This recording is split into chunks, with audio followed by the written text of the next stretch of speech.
So let's go back and bring Nigerian broadcasting. This is Early Exchange, shaping policy, advancing development.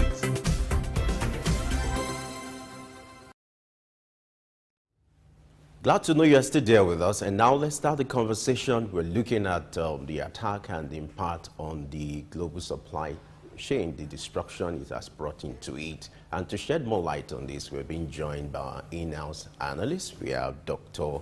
Idauza Osamaze. Glad to know you're here with us. It's been a while. Quite some time. Good morning. Blessing, good morning. So you're welcome back. Oh, my pleasure to be here again with you at the Early Exchange. Let me confess, we missed you on the show anyway. Oh my God. It was getting a bit cold, but we're glad the heat is back. Oh, right. It's okay. All right. So let's look at today's conversation. We are looking at, the attack being launched by the rebel group in Yemen, in the Red Sea. You are aware of why this group is launching this kind of attack. But let's set a background for our viewers to understand what is playing out. Give us a background to the reason fueling this kind of conflict, the parties involved, and then the vested interest as well. Yeah, let's look at the background from 2000, a rebel group from the northern part of Yemen who were struggling to have representation and voice in the government of the Yemenis government, were suppressed by the Yemen government in power at that time. And their leader, Houthi, was killed by that government. And then, of course, this generated a whole lot of resistance from his followers and supporters who had put themselves together into a group to fight against the Yemeni government. And then, of course, the Middle Eastern power, led by Saudi Arabia, United Arab Emirates, all put their energy together to see how to suppress this issue. And that was in 2005. And succeeded in ameliorating those kind of crises. But you know, when you're fighting asymmetrical wars, where you don't have human beings face to face, this war is difficult to fight. So these people have shifted away from where gunboats are, and they're operating outside of the shore. So these men have found themselves in the heart of the Red Sea and now becoming a terror to the globe. And don't also forget that the international power play that's ongoing, and Iran has also been very critical in that interplay of terrorist groups in the Middle East. Here you see these people, they call themselves true representative of Allah. So here, getting some support from Iran, like every other terrorist group within that space, and then unleashing this terror we're seeing on the Red Sea, which of course will have a very huge impact on the global supply chain management. Okay, the Houthis consider Israel as an enemy, and following the Israel-Gaza war, they have been attacking, or they claim that they would attack any ship that is going to Israel or Israeli operated. But from what has been happening over time, they've been attacking even those not connected to Israel. So what has been the reason for that? Now you should understand, the friend of my enemy is my enemy. And the friend of my friend is my friend. So this is psychology in international diplomacy. Now the target is actually not just Israel alone, it's also America, who is a strong ally of Israel and a strong ally of Saudi Arabia. So it's not just Israel in picture. So because all the politics around Israel is even because they're getting a backing of the United States. So when you're attacking Israel, you're actually attacking the United States. So when you're attacking Saudi Arabia, you're attacking United States of America. And that's why you find that American is pretty interested in what's happening here. And this is the real reason why this conversation with China is ongoing. Because once you fall out from America, you fall into the other side. Because, like I've said here sincerely, the attempt to build a multipolar world has failed. And so we are going back to the bipolar arrangement, where you have one axis here and this other axis here. So people are aligning with America, another aligning with now China, because Russia is being ostracized. So the major force here is Russia, China. And who is not with America, certainly will be with China. So the two forces are the one at play.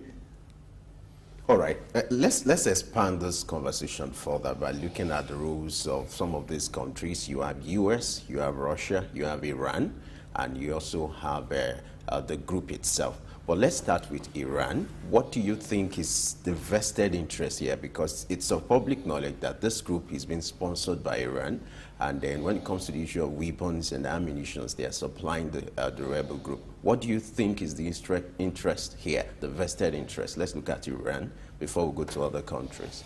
Yeah, but I think for Iran, if you have listened to Netanyahu speaks about the axis of evil, which of course is headquartered in Iran, is the fact that the Iranian government is also not happy with the injustices that's playing out in the middle of the East. Like they say, injustice anywhere become a threat to justice everywhere. So when you have a system, a global system, that is not favoring everybody at the same pace, where you're seeing the wanton exploitation by one forces over the other, and you are seeing the inequities, inequalities in terms of wealth. And some people are taking the resources from here and they are becoming richer and richer. Why poverty is, yeah. So this attempt to balance world power is what is at the center of terrorism. Because the psychology of the terrorist is the fact that you have taken everything that belongs to us and you have made us poor, and therefore we will use everything we have to ensure we grind you. So the psychology of terrorism is what is playing out. And unfortunately, Iran has been an advocate for renegade in the recent time. All right, so let's look at the implication of this on global trade. Now, the Suez Canal is where about 15% of global seaborne trade passes. And this has been under attack for a while now. What implication will that have on global trade? Yeah, huge implications, because if the ships are not coming, of course, supplies are not moving. And if supplies are not moving, of course, you're going to see gluts. Those who are producing cannot sell, and those who are buying cannot receive. So you have a very dire consequences. And this, of course, is going to affect flight prices globally. And you're going to see skyrocketing prices, which, of course, we're already experiencing in both household items, industrial goods, because you can't move through that pass. And there, of course, people are also afraid to move so that they will not be attacked. All these things is all going to spiral the inflation rate. And then, of course, in some places, it will be the deflation rate. Now, let's look at the role of China in all this. You're aware that China is a strategic partner to Iran because of the oil and all that. Now, U.S. is trying to make a kind of diplomatic pressure on China to prevail on Iran. They had a meeting yesterday. The nationals of both countries had a meeting to see how they can pressurize China to prevail on Iran. Do you see this being a major development to this kind of this kind of crisis? Well, I don't see the U.S. approach to resolving this issue making any significant impact, because, you see, in the time past, in international politics, you see, American is the international policeman of the whole world, because they have all the weapons with them, they have all the power, they have all the money, and they can tell you sit down, you sit down, they say move, you move. The world has since moved past that space, and I think the United States of America need to understand this, that the need for mutual respect for one another is much more important in today's diplomatic relationship than this war kind of approach. to say, oh, if you don't do, I sanction you, which has been the approach of American diplomatic interplay with China. You can't bust China now because, number one, China has come of age. In terms of resources, economic power they have, military power now they have. So you can't just ask them to do X against their own national interest. So this mutual respect of one nation for the other is quite important if we will ever get world peace. And this is important. America needs to respect China. And there are a whole lot of areas where this has to play out. You take, for example, China has been asking for permanent representation in the United Nations because you find that Taiwan has been representing China. A little tiny island, which is supposed to be. And this is why you see China is also threatening to annex Taiwan, which doesn't make a sense. So we must get to that point where we have to pursue peace with everybody who is involved. Because we see that China is going to value its trade with Iran much more than any diplomatic row with the United States of America. So if you're not buying from us, we must look for market elsewhere. And that's what Chinese government has been doing in recent time. So America must recognize the fact that China has come of age, that they are not just pushed over anymore. They must respect China and respect even other smaller countries in the world. And the president of America can't sit down in Washington, D.C., White House, and be ordering people around across the globe. He would need to leave White House to go meet some people and have this conversation. And I think Donald Trump succeeded in doing this during his time, where he had to even travel to North Korea to have a conversation. You see, this mutual respect is what is going to guarantee global peace at the end of the day. Talking about guarantee global peace, the way it is right now, with even the US and UK responding to the attacks on the Red Sea by bombing, also fighting the Houthis, do you think there is a chance for peaceful negotiation, or has it gone beyond that? You see, that's what I'm saying. Today, diplomacy cannot rely absolutely on the power of the gun. No. It will have to rely on the power of relationship building. Because the more you fight, the more you create trouble. Because don't forget, we just talked about the death of about 25 soldiers of the Americans in Jordan border with Syria. And that's huge for America to lose 25 soldiers there. Because whatever you are doing with Iran, don't forget that even the Syrian government is also opposed to this. And so you're having a whole lot of enemy within that Middle Eastern state who are also not supporting the American cause. So this is the problem. So when you say you want to bomb in the sea, the people go to another point. When you are bombing another point, you see, bombing cannot solve today's diplomatic trouble. What solves it is negotiation. People must come to the table. No matter how small you think they are economically or militarily, you need to sit down with them and let them understand that, look, these things that we're talking about, it's not about power. It's we need each other to succeed. That, for me, is the path to global peace, not war. Now, let's look at the impact of this crisis on Africa. You're aware that the Red Sea, the activities taking place on the Red Sea, that connects Asia with Europe, then Africa. Now, what will be the impact of this kind of crisis on Africa, the economy, the logistics arrangement, and then what do you expect of African countries to start looking at in order to be able to manage this kind of crisis?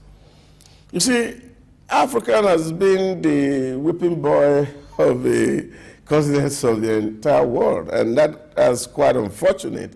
We're looking forward to seeing an Africa who's grown up now, at least to be able to supply maybe up to 50–40% of what we use or consume. Because for most of African countries, we are still reliant on Asia and the Western powers for whatever we need, even including our food need. And this is, of course, going to be affected if the logistics is disturbed for a while. And then the already very poor African country become extremely poorer. So the implication for Africa is huge. And that is because Africa has not been able to actually put its house in order.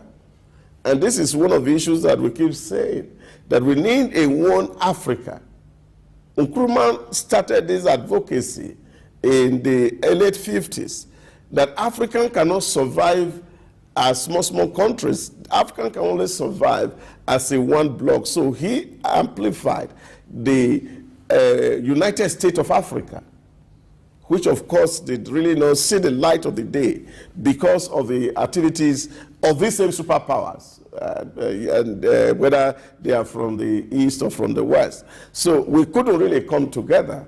And then after the death of Nkrumah, we saw that Muammar Gaddafi became another champion of African unity, because we know for us to be able to actually take our place in the Committee of Nations, Africa need to play together as one. But the Western power has never allowed us to do this, because we are tied to their apron string. And this is the problem Africa need to sit down to actually resolve and see how we can deal with, the secondary contradictions within Africa. And what are these secondary contradictions?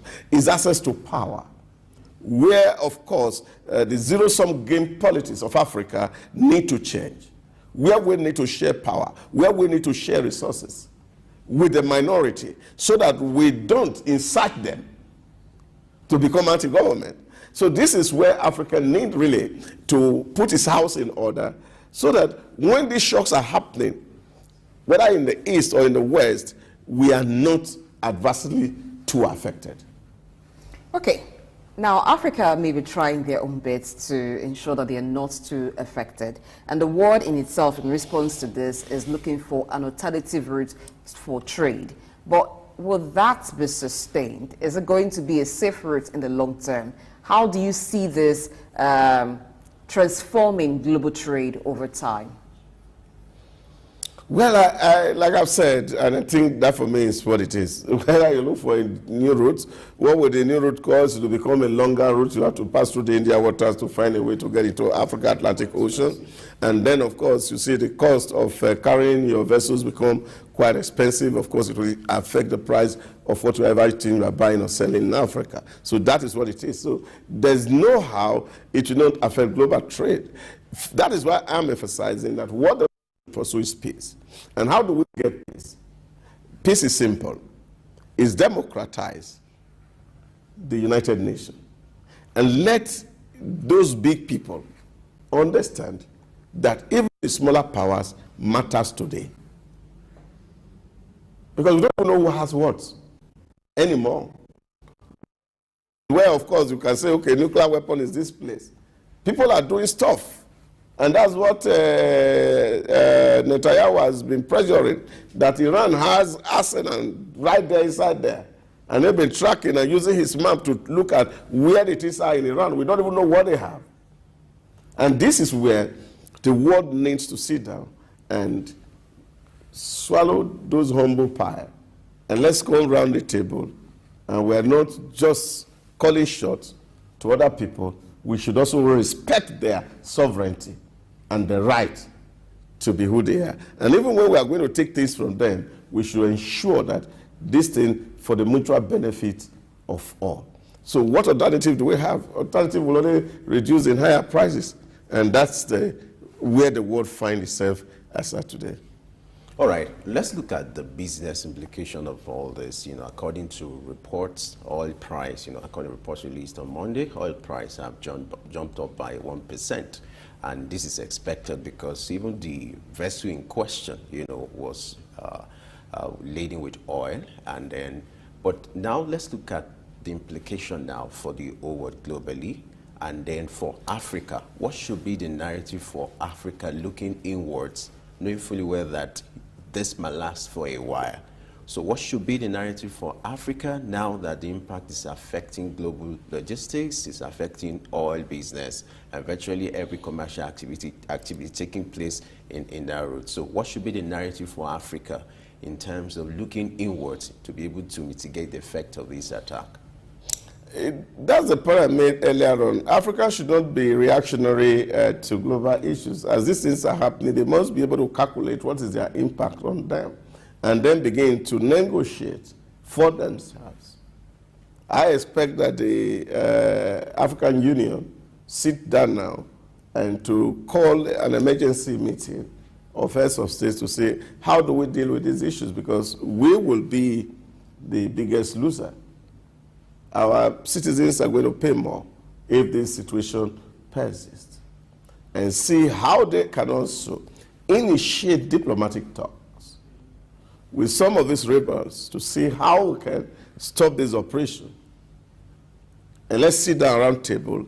And Africa can actually be a hub for negotiation. It doesn't need to be always from the West. We need to also take leadership in some of these things. So we need to see an Africa who sit down and call their Middle Eastern counterpart and say, let's deal with this issue because it's affecting us. So we're not just going to wait to see what America and China is going to do. African Union must be at the center.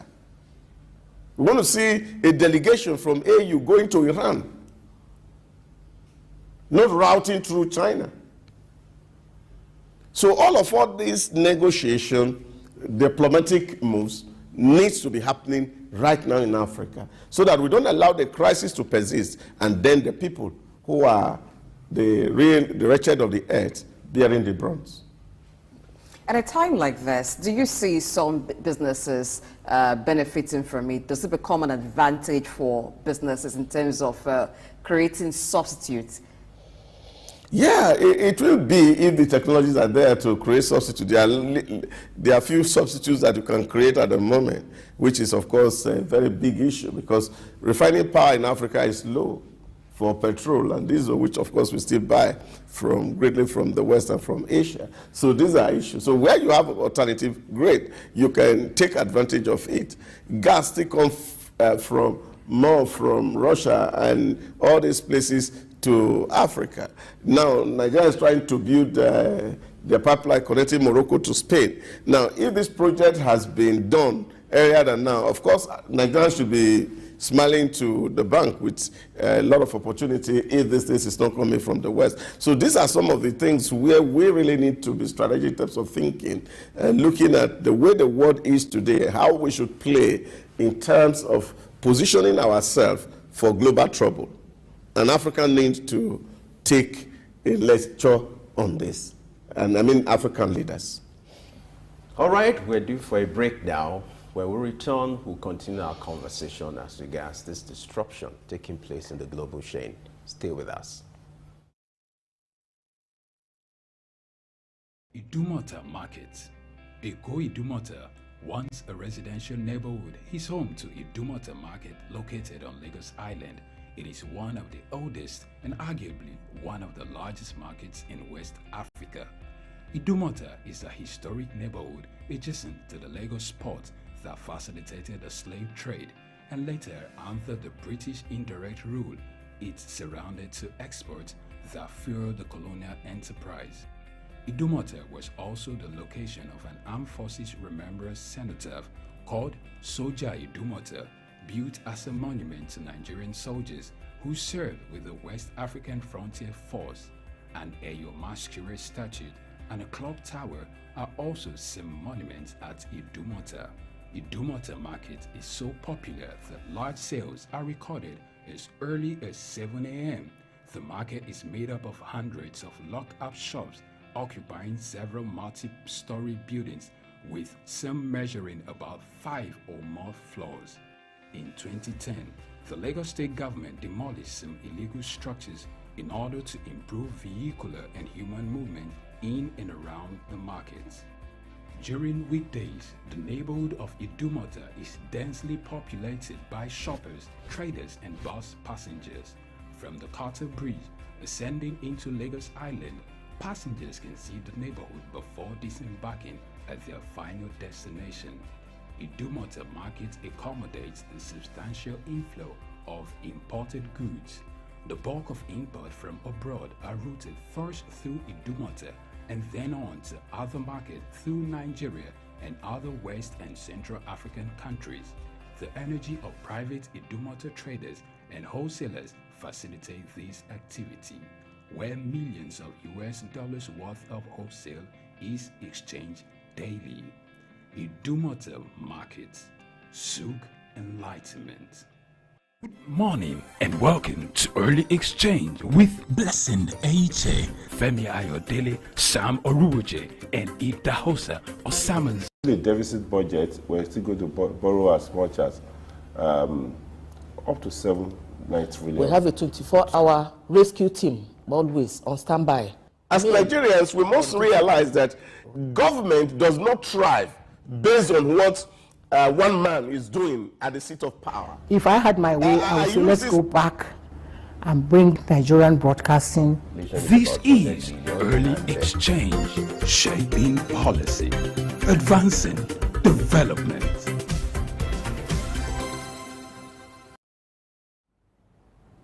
Many thanks for staying with us on Early Exchange. We're still looking at the attack on the Red Sea, attack of ships at the Red Sea, going through the Red Sea. What's the implication on global trade? And Dausa Osamanze has been providing us with great thoughts on that. Now let's look at the implication of the situation on insurance companies. Many of the ships that have been affected would need to be covered by the insurance companies, and then those who are still in business needing such cover. So what does it mean for insurance companies? It's huge, certainly on insurance, because when you see these kind of losses happening, of course, claims will be very high, and these affect basically insurance company. And we just do hope that it does not get beyond this level. Now, if it gets beyond this level, you would need to have states to intervene. Otherwise, the insurance companies completely will be wiped out. Because if you have insurance company and they have so much in this particular trip and then it's attacked, then depending on the companies and how many companies will, of course, have to pay claim to either the goods owner or those who are the ship owners. So this is substantial. And this, of course, take a toll on them. So all the gains that you would have made several months back, then, of course, this particular claim period wipe them out. So it's going to be some losses, but I don't think it's something that's too substantial right now. At the moment, maybe 2 or 3 vessels attacked will not be sufficient to wipe out the insurance company. And I think for the peace period that they have enjoyed in the last 3 or 4 or 5 years, when this was not happening, they should be able to still stand if they well capitalized, depending on which country of origin that these insurance companies may be located. I'm wondering, in all this, what's the role of Russia? You know, what influence will Russia have or has on, this kind of crisis? And what could be the vested interest here as far as Russia is concerned? Well, like I said to you, we are gradually gravitating toward two power fronts in politics today that whether we like it or not, yes, people can still talk about multilateralism, but I don't see that working anymore, really, because there's no small center power anywhere. So it's either you are here or there. So if you're not with the US, you must be with Russia, China. So that's where we are. So this is where the world has found itself again. And we are at a throw of a very difficult challenge. But I think nature has some of all these crises. And that's why we are seeing a whole lot of gluts in China also happening. And then, of course, they're also concerned about trade. Russia itself is having to cope with the NATO forces in its war against Ukraine. This is also affecting its economy real dearly. So here, yes, it may not be anything good for anybody. This is not good for anybody. And I don't think there's such vested interest real here. But what also we must have to look at is what level of authority do these nationals have over these terrorists? Well, What else? You see, it's one thing for you to be able to say, okay, I supply you a weapon, and then we give you oil in return, or we give you something else. That means that's where the relationship ends. But they cannot command you to say, go on war or stop war.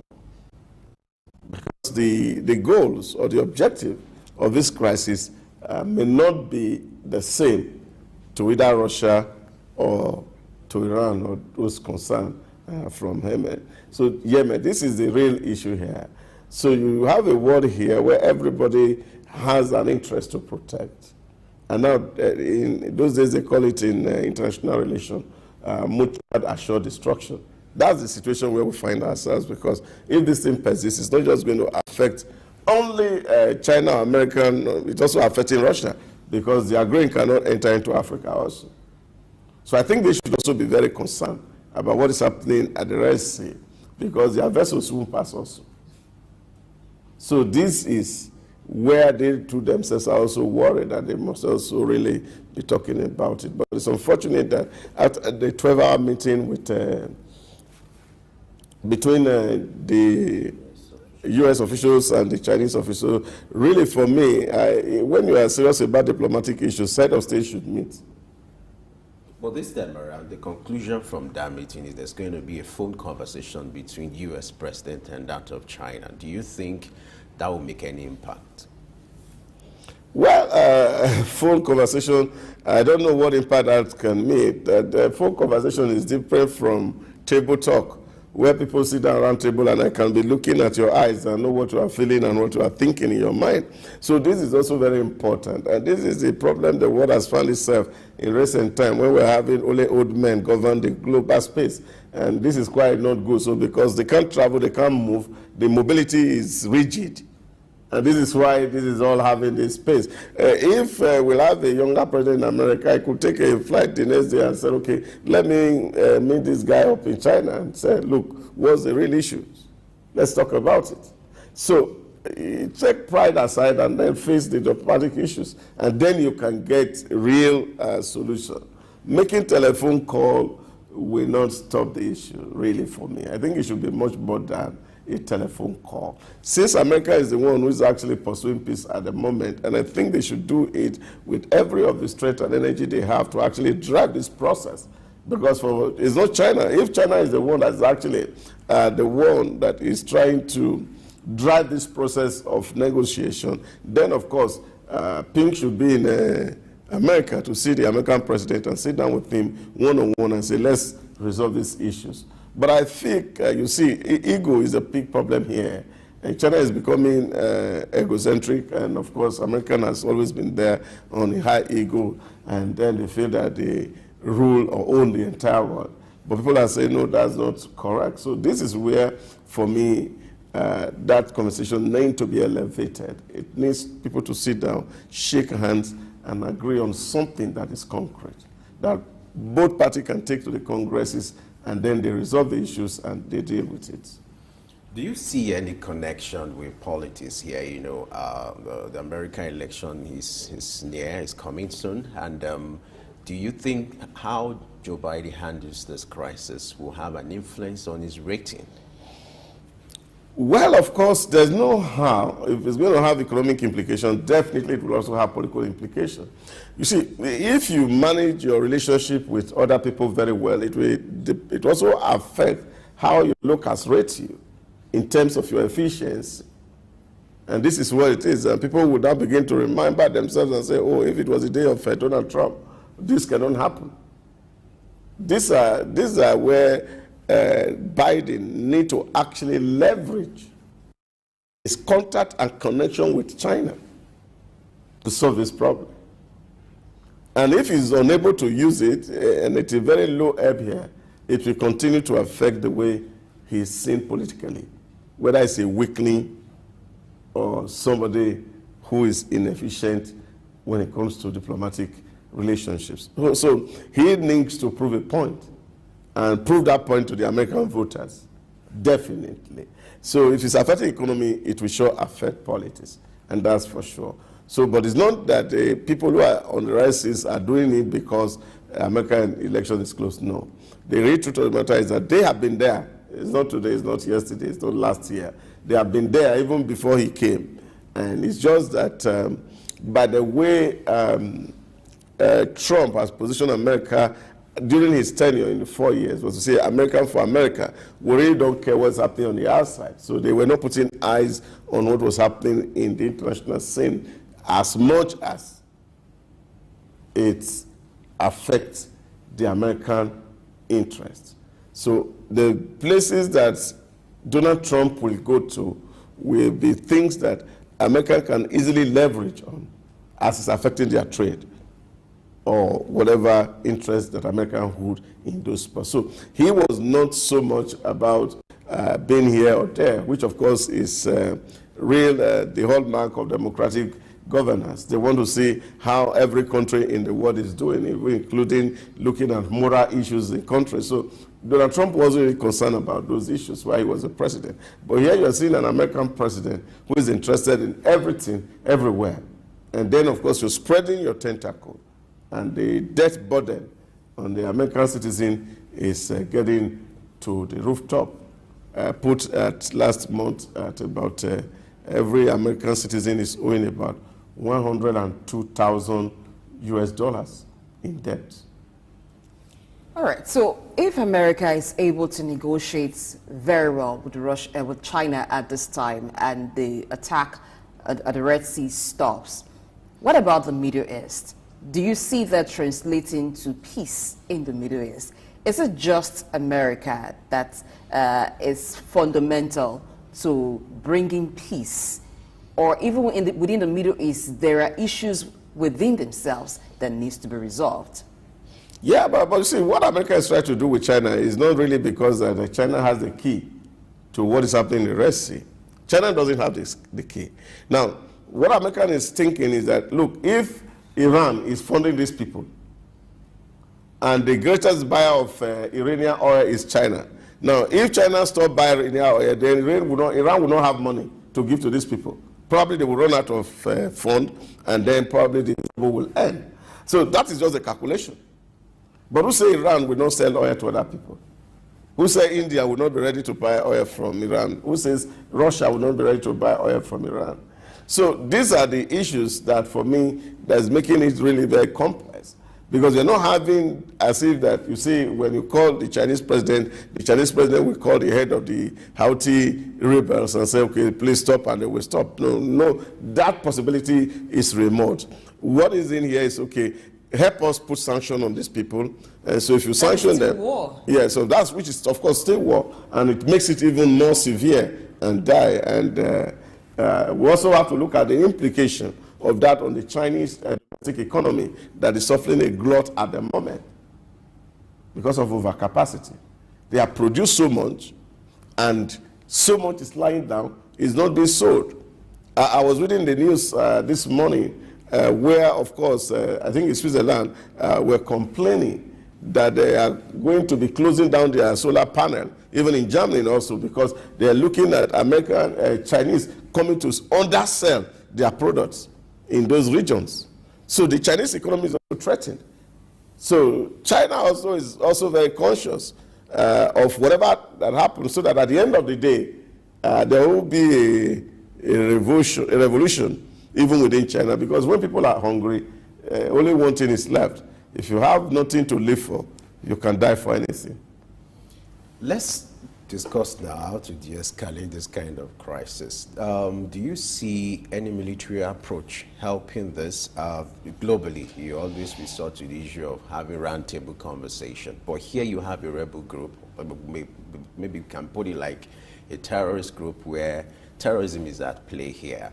What are the risk factors here? If perhaps you want to invite this kind of group to a roundtable discussion to see a kind of extending hands of fellowship rather than using a military approach here, what would be, or what are the risk factors?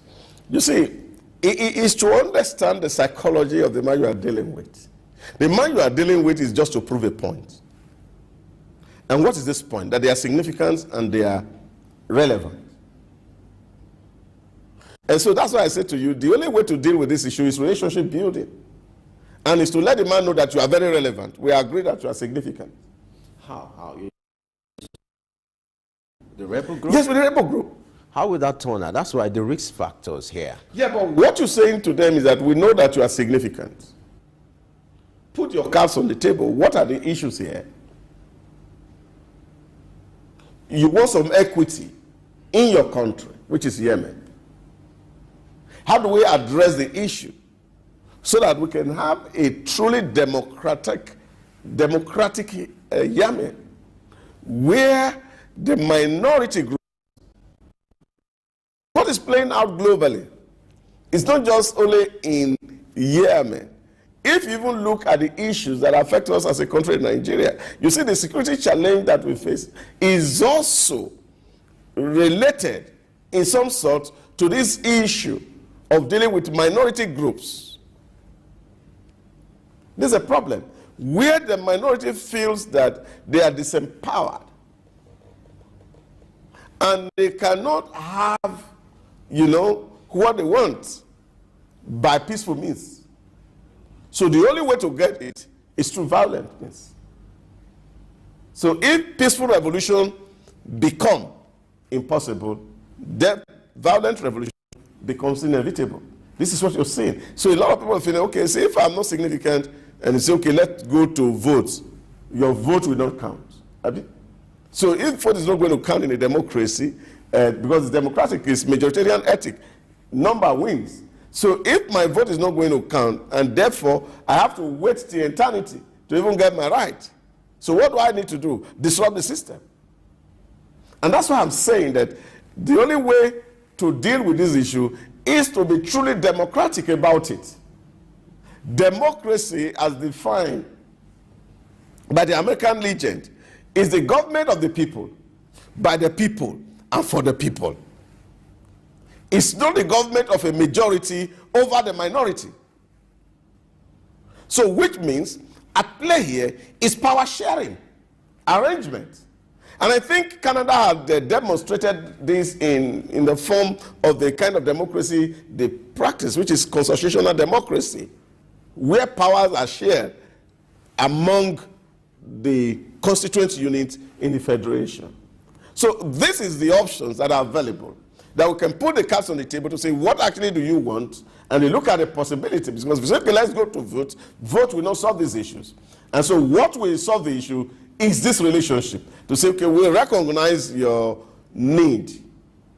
It's not that we are giving a thumb up to your terrorist action, but that we are understanding the underlying philosophy of your violence. Now, if we address this issue, will you drop violence? And then we start to engage with the Yemen government and see how they can accommodate this minority interest. And then you find peace in Yemen, then the Red Sea will find peace.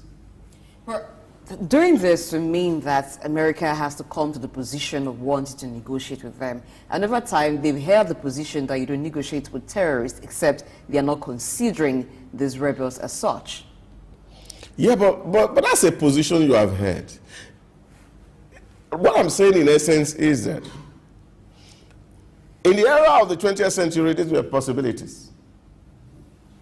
Where you have, power measured in terms of the arsenal that you have built, the size of your army, the size of resources that you command. Today, world power is no longer conceptualized in terms of hardwares. There's a software dimension to it. And I think Americans should be at the forefront of understanding this reality. That power calculus has changed. And if power calculus changes, then the way we handle power also needs to change. So when you're seeing that people are creating trouble, and what do? You engage them in such that you can also empower them economically so that those troubles stop, because the trouble is not good for anybody. That's the point. You remember what Yar'Adua did when the Niger Delta was boiling. It was a simple arrangement. Make peace with the militants. Some of them were sent abroad to go and do schools. Some of them were engaged and given contract and the rest of it. And what happened? Militancy died down. Because you must not be dealing with the symptoms. We must look at the root of the issues. What are the roots? The root is that these people from the northern Yemen feel that they are disenfranchised. And this is what is leading to the protest. So it's a local politics that is transmuting into an international one. And therefore, if you have to deal with it, then you have to go to the roots, to solve it at the roots, and then you can have your peace. Okay, we do hope that this happens quickly so that the world can have some peace and then global trade can continue without any hitch. Thank you so much, Idausa Osamaze, for your submissions on the show today. My pleasure to be here. Let's go on a quick break and return to look at another matter. Stay tuned. Tafawa Balewa Square, TBS. Tafawa Balewa Square was initially used as a horsing ground called Lagos Race Course. The edifice was constructed by General Yakubu Gowon in 1972 and named after Nigeria's first Prime Minister, Sir Tafawa Balewa. Tafawa Balewa Square is located at 45/57 Masi Bangboshe Street on Lagos Island, Lagos, and referred to as TBS. TBS is a 50,000-seater capacity venue and houses the Remembrance Arcade, the 26-story Independence House, which at a time was the country's tallest building. When Lagos served as the country's seat of government, the National Assembly Complex was within the TBS. Also in the square are the National Broadcasting Commission Office, the Nigerian Hydrological Services Agency Office, shopping centers, travel agencies, restaurants, car parking lots, and a bus terminal. Tafawa Balewa Square is adorned with beautiful statues of white horses and red eagles, symbols of strength and dignity. Our historic neighbors include the King's College and the Holy Cross Cathedral. Tafawa Balewa Square hosted some of the country's memorable events, such as the Independence Day in 1960, when Nigeria gained independence from Britain, the Armed Forces Remembrance Day, which is celebrated annually on January 15. The edifice is a national cultural asset. Tafawa Balewa Square, Souq Enlightenment. Good morning and welcome to Early Exchange with Blessing Aiche, Femi Ayodele, Sam Oruoje, and Idahosa Osama. The deficit budget, we're still going to borrow as much as up to 7-9 trillion. We have a 24-hour rescue team always on standby. As Nigerians, we must realize that government does not thrive based on what one man is doing at the seat of power. If I had my way, I would say let's go back and bring Nigerian broadcasting. This is Early Exchange, shaping policy, advancing development.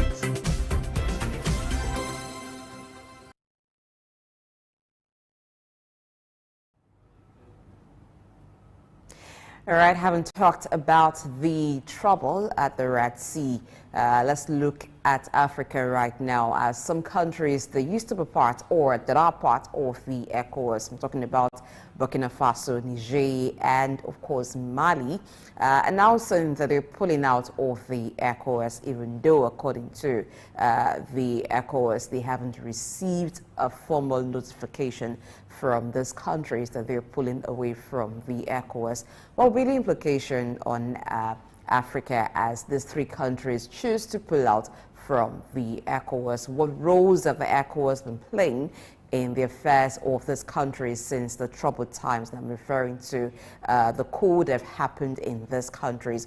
Okay, these are some of the issues that we'll discuss at this time. So we're joined virtually by Jide Ologun Esquire, who's also a global affairs analyst. Good morning, Jide. Thank you very much. It's my pleasure. We thank you for making time to be with us on the show today. All right, first let's start with the ECOWAS as a regional body. What role does the ECOWAS play or is supposed to play in the affairs of its member countries? Thank you very much. ECOWAS was established by the Treaty of Lagos. That should be 28th of May, 1975.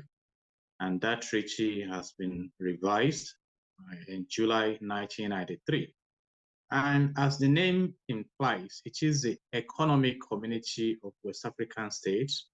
And in French, you call it CEDAW, and Portuguese also. And it's meant to be a regional political and economic union of 15 countries that collectively has estimated population of about 420 million people. So you expect that should be a huge market, economically speaking. And the principal goal of ECOWAS is to achieve collective self-sufficiency, for member states by creating a single large trade bloc and building full economic and trading union, which will have impact on the political lives of the nations that are there. But going down the lane, from 1975 till date, the big question to ask is that how well has ECOWAS done in delivering on this? And that is one of the excuses given by the nations that are threatening to pull out now.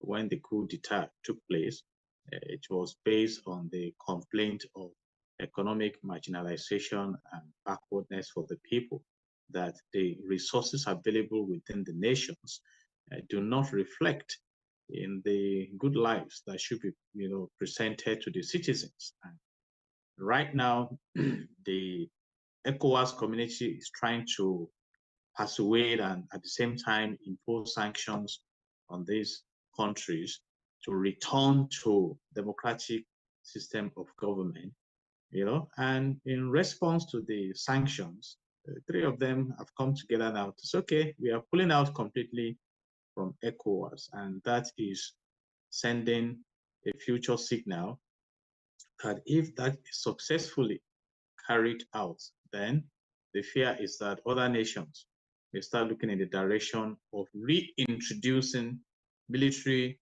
rule and interventions that is being phased out by ideal democracy. So it appears from the outcomes of the existence of ECOWAS that much has not been delivered to the citizens of the nations that comprise ECOWAS. So, and that you want, okay.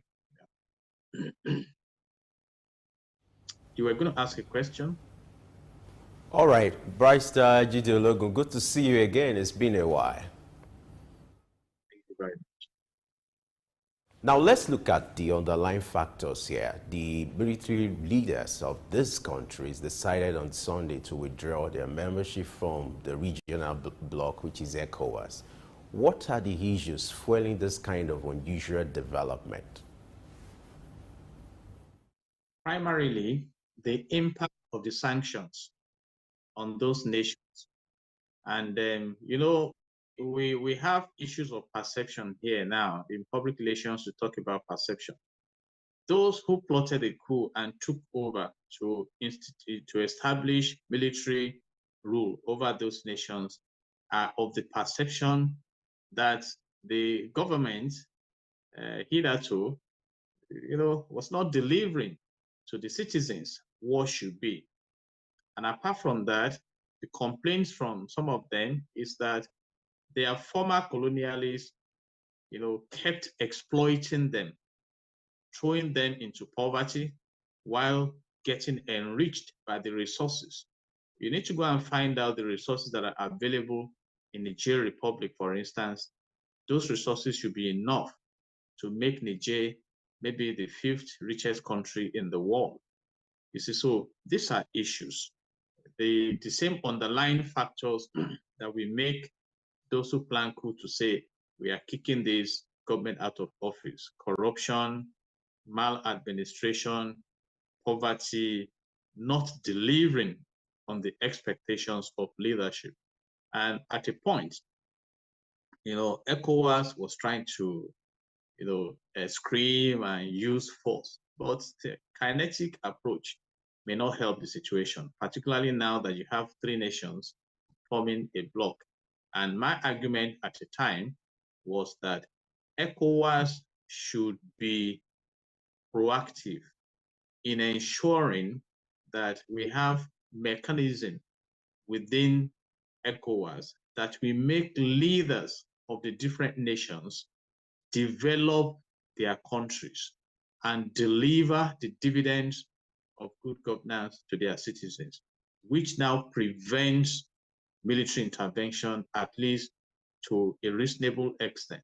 But in a situation where, as some know, Africa has about 40% of the total resources in the world, and yet accommodates a huge percentage of the poor citizens of the world, then questions will be raised by some. Now, how are these resources engaged? And that is why one of the reasons given by those that brought in the military intervention, and ECOWAS has been trying to persuade them, let's talk, negotiate and things like that. But the effect of the sanction is getting tougher. So the three of them are saying, okay, if we are not likely to get support from this ECOWAS region, let's form our own bloc. And in public relations, particularly the 1978 Mexican statement, is the art and social science of monitoring trends and predicting their consequences. So it's about their consequences. Now, this is going to impact security in Africa, in West Africa. For instance, these countries are close borders to Nigeria, neighboring countries. Before now, under the tenure of the former President Muhammadu Buhari, Niger Republic was like a twin brother to Nigeria. In fact, the president invested so much constructing rail line to Niger Republic. He even said at the time that only God can manage the border of Nigeria and Niger. Now that border is short. They are not doing business with Nigeria. They are not even friends of Nigeria.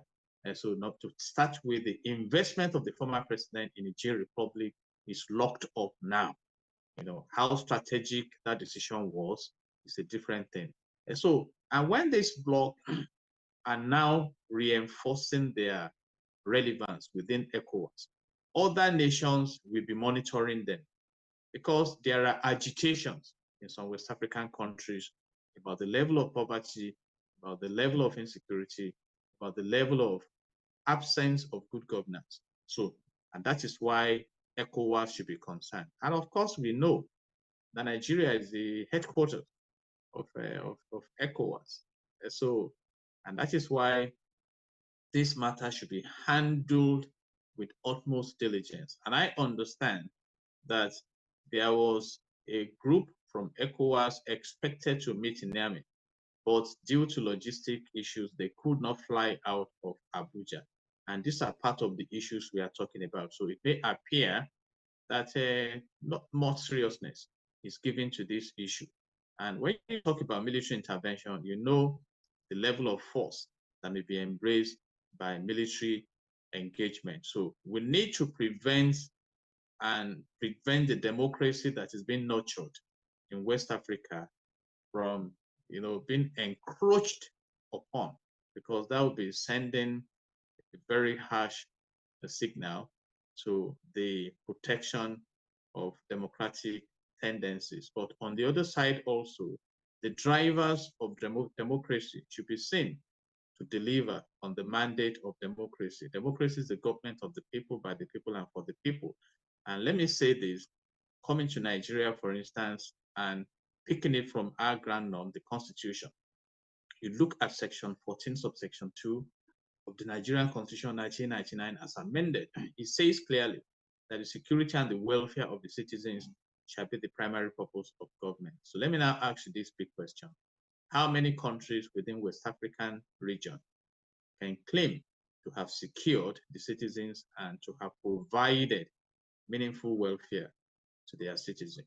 And these are questions that are plaguing us. So these political issues, how do you think is going to affect regional trade or trade within the West African region? Definitely is impacting it negatively. We've had informal reports of hostility. Within the ECOWAS region, we have the ECOWAS passport, we have treaties that should enable us to move freely, but that is not the case. So we have not been able to synchronize the efforts of member states. Like I said earlier, there should be 15 states within the ECOWAS region, and the aim is to create collective self-sufficiency. And how do you do that? By creating a single large trade bloc and building a full economic and trading union. So how do you trade with Niger Republic, for instance? How do you trade with Burkina Faso, for instance? So these are issues. Even those that are still under democratic system of government, how fluent is the relationship? We were reading at a time the hostility of Ghana to business concerns of Nigerians there. So West Africa is yet to come together to maximize the benefits of the economic population. And I place that at about 420 million all the time. And the huge resources, the productive potentials, and these are serious issues that should concern us. Africa, and by being specific, West Africa has no business with poverty. I did a research, global one, and it will amaze you that about 40% of the whole resources in the world are domiciled in Africa. And the population of Africa is just about 1.5 billion.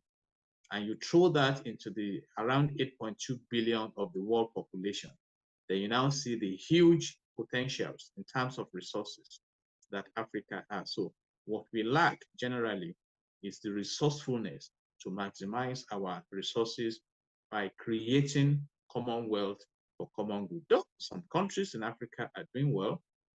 You talk about Mauritius, you talk about Botswana, you talk about Rwanda, you talk about Egypt, and some countries like that. So, and these are issues. And in the absence of good governance, in the absence of security and welfare for the citizens, crises are inevitable.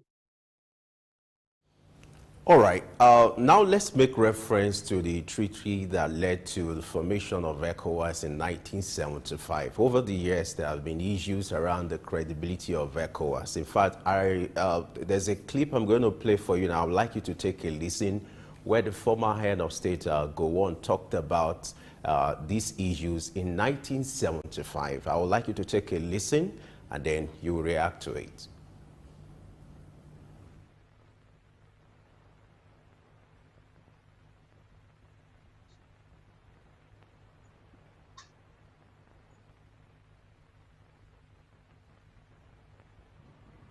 It is also my sincere hope that our deliberations at this meeting will set us firmly on the road to the fulfillment of our commonly held aspirations for greater effective cooperation of the countries of West Africa and a more cohesive and prosperous sub-region as part of and contributing to a progressive and equally prosperous continent.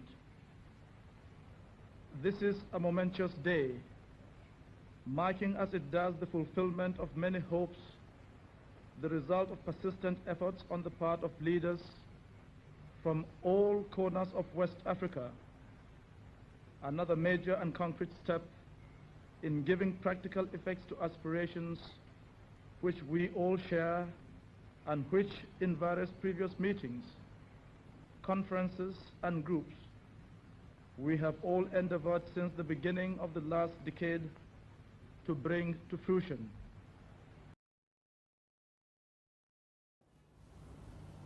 All right, the former president here, the former military head of state here, raised concerns about the collaborations between the bloc. Now, let me read to you the concerns being raised by some of these military leaders. They allege that the bloc has moved away from the ideals of its founding fathers and Pan-Africanism. I would like you to react to this. What's your take to this in respect to the concern raised by the former military head of state and the allegations by these military leaders that ECOWAS has deviated from the ideals of its founding fathers and Pan-Africanism? How do you react to that? Basic issue there. If you go back to creation, in Genesis chapter 1, verse 28, God blessed man and he said, be fruitful, multiply, replenish the earth. And so the essence of having the government structure is to replenish, to improve, to enhance the fortunes of the people. And those are the ideals of the founding fathers. All right. And General Gowon, the former military head of state of Nigeria, mentioned it in his speech now. Prosperity, cohesion. So can we claim that that prosperity vision has been achieved in West Africa? So those are the issues. Those are the issues. Can we claim that we are really, truly together by the way we operate? Even bringing it down to the micro space, Nigeria. Nigeria has 6 geopolitical zones. Nigeria had 3 dominant tribes. How coherent, how cohesive have we come together to maximize the huge opportunities available for prosperity? Are we not being torn apart by ethnic sentiments, by religious sentiments? Are we not being plagued by all thieves, cabals who set up themselves against the nation? And these are issues. So when you talk about the ideals of founding fathers, that is why I took it back to the father of all fathers, God himself. When God created so many blessings in the Garden of Eden, it was to bless humanity. So can we claim that the resources in West Africa have been engaged by our leaders to bless the people within the region? I've done some comparative researches. For instance, let's isolate Ghana. Ghana has gold. The UK has coal. And Buckingham Palace is decorated by gold. Is any palace decorated by gold in Ghana? Nigeria has the largest deposit of proven gas in Africa. So how much do we buy gas in Nigeria here? We have oil in abundance that we cannot refine. So these are issues. So when you talk of ideals, ideals mean what should be in place. So have we not deviated from the developmental course of life? Because the sign of life is growth, is development. So can we claim to have developed? 1975, if I roll back now, in 1975, I was in primary school.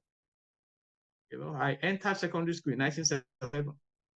So these are issues. And look at where we are today in West Africa. So these are issues. So, and that's why I mentioned earlier that the military intervention will come under an excuse. And we are even talking about the local issues now. What about the global issues? Because some of the complaints also is that the former colonialists have been exploiting the region with the collaboration of local leaders. There are several mineral resources in West Africa. Look at Nigeria, for instance. I just mentioned the issue of oil theft. Who are these oil thieves? Why should we export our crude oil for refining in Europe, in other parts of the country, of the world? Bring part of the products home, forfeit the other products to them, and now we are crying foul that a dollar exchanges for 1,300 naira in the parallel market. So who do we blame, God or the devil? Because in Nigeria specifically, oil was discovered in commercial quantity in 1956. We became a producer in 1958. The first refinery was commissioned in 1965, built by Shell. We have 4 national refineries that came to comatose recently, to the point that we spend about 100 billion naira for the turnaround maintenance. And we are still in the red ocean of even trying to revive that vital sector of our national life. So these are issues. These are issues in West Africa. So I think we should be sustainable, in our thinking right now. Put Africa of the future on the table. That what can we achieve? I see the United Nations helped us. I think 2015 or 2016, the Sustainable Development Goals were placed on the table that will be evaluated in 2030, just about 6 years from now. So how much of it have we done? Even though I know a country like Rwanda is keeping pace with the goals. And there is also provision for partnership. So these are issues. So we appear not to have woken up at all in West Africa to the expectations of development. And that's why these three guys are saying, okay, let's see what we can do. But how well also they can deliver as military leaders is a different question. But when I went back to study public relations, we learned something in the classroom that concerning the style of government, let fools argue. And so it may be that their leadership style will deliver development to the people. After all, if you go to Singapore, that was translated from a little coastal region with little resources to a place that is like the best place to live and work in the world, one of the best places in the world now by Lee Kuan Yew. Lee Kuan Yew did not practice the ideal democracy way. He combined autocracy with everything, and he told the world that leave me and my people. You see, Sheikh Zayed that developed the UAE from a desert to a modern paradise also did not follow the democratic principles, as espoused in that definition. But this man said that wealth is not money, but developing the people. So how well can we claim that the people in West Africa have been developed to add value to themselves and add value to the society? So these are several issues that we have. That's why I am personally challenging ECOWAS now to go back to the drawing board. The drawing board is still there, and look out of the window and re-strategize towards a secured future. Otherwise, we may be drifting in the direction of a mortgaged future. All right, in doing that, because the ECOWAS intends to negotiate with these countries, and one of the reasons that the three countries have given for wanting to pull out of the ECOWAS is the way the ECOWAS handled what they refer to as taking their destinies in their own hands with a coup. Is there a different approach ECOWAS could have used? And in going forward by negotiating with these countries, are there issues or are there things the ECOWAS should bring to the table to extend a hand of friendship to these countries in trying to win them back?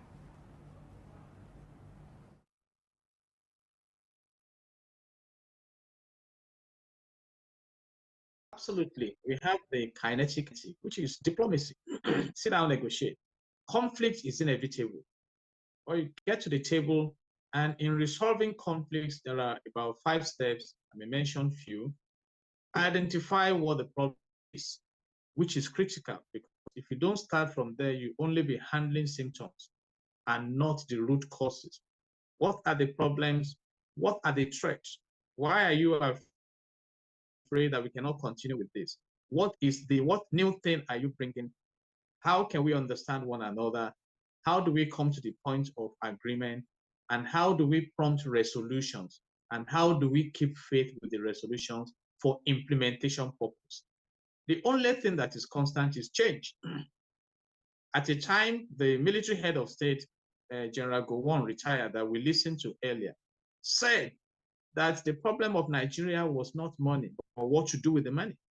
But look at it today. What is the indebtedness rate of Nigeria? So we need to look ahead. So let all parties sit down. And a wise man said, you first seek to understand before you are understood. So when you come to that negotiation table, you must keep your minds open, and the most important thing is to look out of the window and look at the people. I mean, many watched how the people were rejoicing when the coup took place. That is a non-verbal, a combination of verbal and non-verbal communication. So it's about the people. The resources of the land are there for the people. And some have complained that the global stakeholders are trying to manipulate. If that is the case, who says that West Africa cannot come out and begin to develop their region and maximize their resources?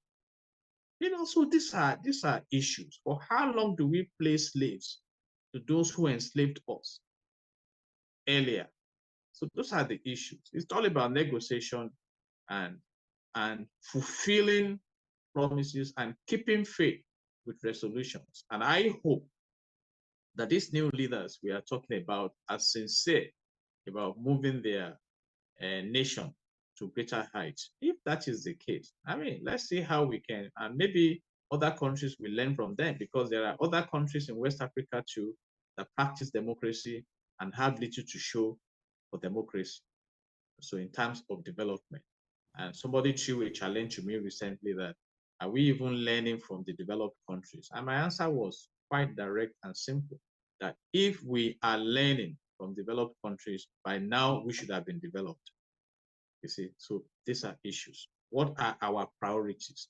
Is it about the luxury of office, flamboyance, leadership lifestyle at the expense of developing institutions that we attract wealth? For instance, in public relations, you don't talk about foreign direct investment if you don't have a stable and secure environment, because the investor is in business. He wants to be sure that his investments are secure. So it doesn't matter, you can go around the world soliciting for investment. You won't have it unless and until you secure your environment. These are issues. These are issues. I told you about Singapore. Big brands do business in Singapore because in the doctrine of wealth creation and wealth sustainability, the first thing you do is to create a wealth magnet locally that will attract foreign investment. So you build infrastructure, you build the culture of ease of doing business, you assure those who come to invest that they will reap from their investments. Look at Nigeria, for instance, now. The aviation sector, many foreign airlines have their money trapped within the economy of the nation. How will they be encouraged to come and invest, even when some investors in the country are jetting out of the country? So these are issues that should concern ECOWAS. ECOWAS should drop their garments of honor and status and get down to business. How can West Africa be repositioned? Let me say this. God has blessed West Africa excellently. I just gave us an instance. Do they have cocoa in Switzerland? You start talking about some of the best chocolates, they're from Switzerland. Okay, now we have oil and gas in abundance. We cannot even refine the oil. So the wiser ones who have developed to the secondary level of refining the crude product are the ones benefiting. You see, and that is why it should be difficult to tame the exchange rate that is embarrassing us. So let West Africa wake up. Let Africa wake up. Wake up and maximize your resources. And I stand to be corrected. The resources of West Africa account hugely for what is used to develop the developed countries. And that is why the partitioning of Africa was of interest to them, because of are you talking of human resources? Right now, how many medical doctors are left in West Africa? They are all seeking greener pastures, and those countries are marketing seriously to mop them out of West Africa to come and drive and build their own economies. For how long do we continue with that? And let me say this, if you think you are enjoying the pleasures of office now, one day you'll be out of office. So what kind of society would you have contributed to developing? See, so these are issues. So this is a critical moment in history now. But I'm advising they should go to the negotiation table, put the main issues on the table. What are the fundamental crises that we have here now? And not just the symptoms. And you see how you learn from one another, come to an understanding, and you move on. And like I said, West Africa has no business with poverty at all. And again, it's instructive to know that these guys are from the Sahel region, and you know the import of that when you talk about all this terrorism, and then you understand what I'm saying. So we really need to handle this matter with caution. And under industrial psychology, you have what we call reinforcement theory. So if this is not well handled, we may be reinforcing the reintroduction of military interventions in West Africa, and I doubt if that is the way to go now. And one of the critical solutions to that is to bring good governance and development to the people. When people have a sense of belonging and they enjoy themselves, it should be difficult for some juntas to come from somewhere and say that they want to take over. All right, that's quite interesting. We need to go on a short break now. We'll be right back to discuss more on the issue of exit of these countries from ECOWAS. Stay with us. Tafawa Balewa Square, TBS. Tafawa Balewa Square was initially used as a horsing ground called Lagos Race Course. The edifice was constructed by General Yakubu Gowon in 1972 and named after Nigeria's first Prime Minister, Sir Tafawa Balewa. Tafawa Balewa Square is located at 45/57 Marse Bangboshe Street on Lagos Island, Lagos, and referred to as TBS. TBS is a 50,000-seater capacity venue and houses the Remembrance Arcade, the 26-story Independence House, which at a time was the country's tallest building. When Lagos served as the country's seat of government, the National Assembly Complex was within the TBS. Also in the square are the National Broadcasting Commission Office, the Nigerian Hydrological Services Agency Office, shopping centers, travel agencies, restaurants, car parking lots, and a bus terminal. Tafawa Balewa Square is adorned with beautiful statues of white horses and red eagles, symbols of strength and dignity. Our historic neighbors include the King's College and the Holy Cross Cathedral. Tafawa Balewa Square hosted some of the country's memorable events, such as the Independence Day in 1960, when Nigeria gained independence from Britain, the Armed Forces Remembrance Day, which is celebrated annually on January 15. The edifice is a national cultural asset. Tafawa Balewa Square, Souq Enlightenment. Morning and welcome to Early Exchange with Blessing Aiche, Femi Ayodele, Sam Oruoje, and Idahosa Osamans. The deficit budget, we're still going to borrow as much as up to 7-9 trillion. We have a 24-hour rescue team always on standby. As Nigerians, we must realize that government does not thrive based on what one man is doing at the seat of power. If I had my way, I would say let's go back and bring Nigerian broadcasting. This is Early Exchange, shaping policy, advancing development.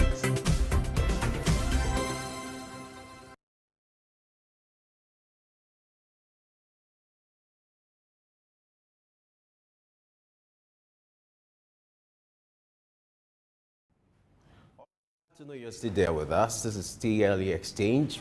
Just to let you know that you can be part of this conversation by going on our social media platform, my YouTube page at Souq News, for you to share your view. Let your voice be heard. What's your take on the exit of these three countries from ECOWAS? You have Mali, Burkina Faso, and Niger. What's your take on these? What's your impression? What do you think would be the outcome of this for the African continent? And then what do you expect of the big brother of the Africa, of the West Africa, which is the ECOWAS, to do in a circumstance like this? Blessing? Let me find out from you.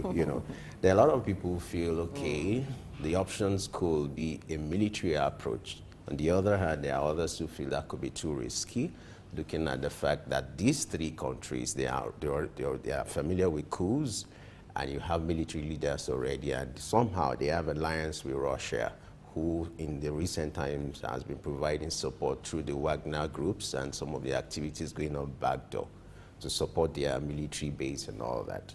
There are others who feel, okay, there's a need to go to the negotiation table. The ECOWAS using its influence to see how that can be done. What's your take? Well, I will rule out any military intervention at this point because so far we've seen it did not even work when they tried that threatening when the Niger coup happened. So I think it's a time for bodies, international, global bodies, regional bodies to begin to understand that it is not always that route. I'll use the example of a father to a child. You know, when you beat a child often, it gets to a point the child grows and becomes used to that beating and can even withstand the father in terms of strength. And when some parents go that route over time, that's when you get cases of a father or a child fighting the parent because that child can match your strength. So in this case, it's an issue of peace. What do we want for Africa? It is development and not destruction, because any military force will have a retaliation and that will in turn result into destruction. So what we want is development. So negotiation should be the order of the day and not the use of force. But thankfully our guest is back. He'll stay here. I'm talking about Jide Ologun, who is a legal practitioner and also a global affairs analyst to respond to this. Now, in the event that ECOWAS, after negotiation, fails to restore those countries back to the body, what happens to ECOWAS as a body, and what signal would it send to the rest of the West African region?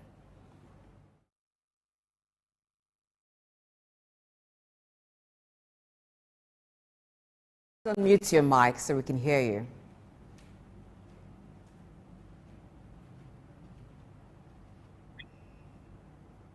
In the course of events that Okay, go ahead. redefine the vision. And let me say this. At a time we were under the colonial masters, at a time we opted out. We didn't get it easily. And that changed the narrative. And I think we are at the threshold of that now, as these three nations are saying, okay, we are tired of ECOWAS because we are not seeing your positive impact. And the message for ECOWAS is now to re-strategize and become more relevant. Go back to the vision and the mission of ECOWAS when it was established in 1975 and again revised, and see where they have gone astray. And I can help ECOWAS by talking about national development. What is national development? The improvement of a country in all areas, including the political, the economic, social, scientific, material, and cultural spheres. And nations are evaluated based on the capacity to enhance its citizens' standards of living, which is a critical indicator in national development. Why are your citizens running to other countries? That will help you.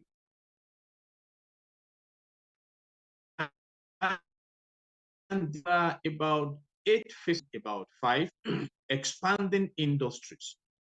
Can we even claim to be an industrial hub? That's a big question. Investing in your education, how you develop your social cohesion, how you promote your culture and the values, how you turn your agrarian agricultural ventures to agroeconomy. You see, how you manage your religious institutions to ensure that they add values that are globally relevant. All right. And basically, you must do the political, the scientific, the cultural, the economic, the material, and the social, because these are critical to the fabric. So putting ECOWAS on the table now, they need to do what is called SWOT analysis. That how well have we done? What are our strengths, values? What about the weaknesses that we have demonstrated? What are the opportunities for us? And what are the threats?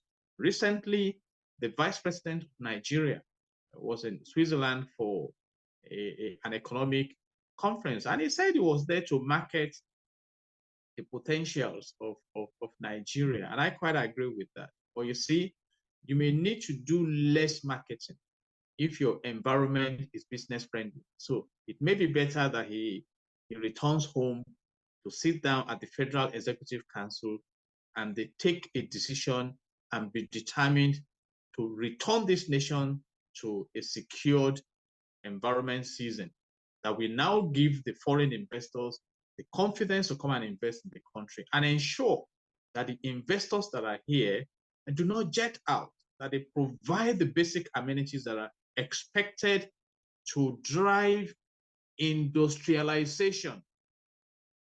These are issues, your business environment, your social environment. And so for me, it's a redefining moment for ECOWAS. And of course, in the business environment, you have a unit called, or whether a department, as the case may be, business development unit. All they do is to push and expand the frontiers of productivity and how to engage the market share maximally. And I think we need that.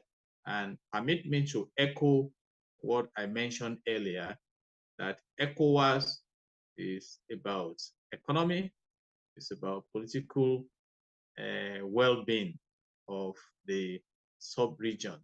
So how well have they performed? So and these are issues that should be of concern to them now. So whether they are negotiating or whatever they are doing, they should look at the bigger picture. What values have we delivered? What values could we have delivered? What does the future hold for us? How can we be relevant in the future? I mentioned Singapore earlier. Singapore left Malaysia in 1965. Between the space of 1965 to where we are today, through pragmatic and front-line leadership, transformational leadership, that country has been able to come out of the blues to prominence. So the same thing is available. And it should even be better when you have the regional bloc like ECOWAS. That means it's like they say in the scripture that iron sharpens iron. You can leverage on the comparative advantages you have and collaborate to develop your different nations and have a strong bloc. But as it is now, I cannot speak on how strong that bloc is, evaluating it by the impact on the people. I said earlier, if you have really impacted your citizens, they should come out to resist military intervention, actually. Let's wrap up with this conversation. I'm happy with the fact that you're a legal practitioner, but let's look at the legal angle to this. If these countries, they've decided to exit ECOWAS, are they breaching any law? And then what options are available to ECOWAS? Maybe legal options or alternative are available to ECOWAS in exploring, the provisions of the law in order to resolve this kind of crisis? Basically, and globally now, military intervention is not permitted. But whether you can legislate, whether you can adjudicate on that in court is a different ballgame. And if that is a possibility, which courts will, are these people even ready to respect the decision of any court? Or will you now say it's only when the previous authority returns to office that they can now say they want to charge them for either mutiny or for treason or whatever? But these guys are in charge now. They are in charge. We've had instances in 1983, if my history instructs me well, it should be 31st of December, 1983. In Nigeria here, the Second Republic was kicked aside by the Boots, and that was when the immediate past president of Nigeria, Muhammadu Buhari, came in as the military head of state. You see, and you saw that was any action taken. At the end of the day, he came back to become the civilian president in the country. So these are issues. Even if the laws are there, do we implement the laws? But I'm bringing a great solution here now. Can we return to good governance in West Africa? Can we return to good governance, please? Sweden is not talking about coup. Netherlands is not talking about coup. You know what I mean? Switzerland is not talking about coup. Australia is not talking about coup. But we know that different countries have their different challenges. But some of those challenges are enviable challenges, challenges that are brought about by development and not by poverty. And I maintain my position that that of West Africa is poverty driven, and it's quite nauseating. I mean, it's an I'm seeking for an adjective to use. It's an aspersion on leadership in West Africa, you know, and I say that with all due respect. If today we still go for medical tourism out of West Africa to other countries, even those who came to colonize us, I doubt if we have succeeded so much in developing the region. You see, we are so, you know, consumption eccentric. We import.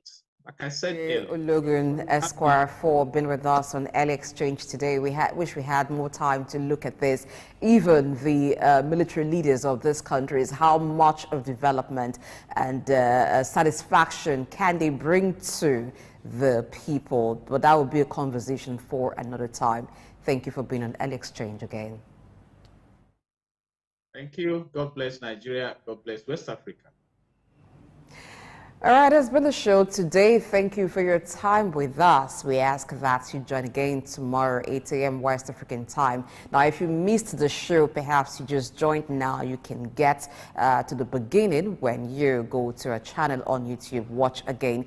But the conversation doesn't end on this table. You can always share your thoughts, leave a message at the comment section, or you go to any of our social media platform on Facebook or on Instagram at Souq News, and we'll appreciate your contribution. I am Blessing H. There's so many wonderful programs to make your day on Early Exchange. Market Insight comes up at 11. There will be sports at noon, and then Souq Pulse comes up at 4 o'clock. So many of the programs. So just ensure that you live it locked on Souq News so you can be updated on current happenings and get the information you need to make the smart move for your business and even for your personal life.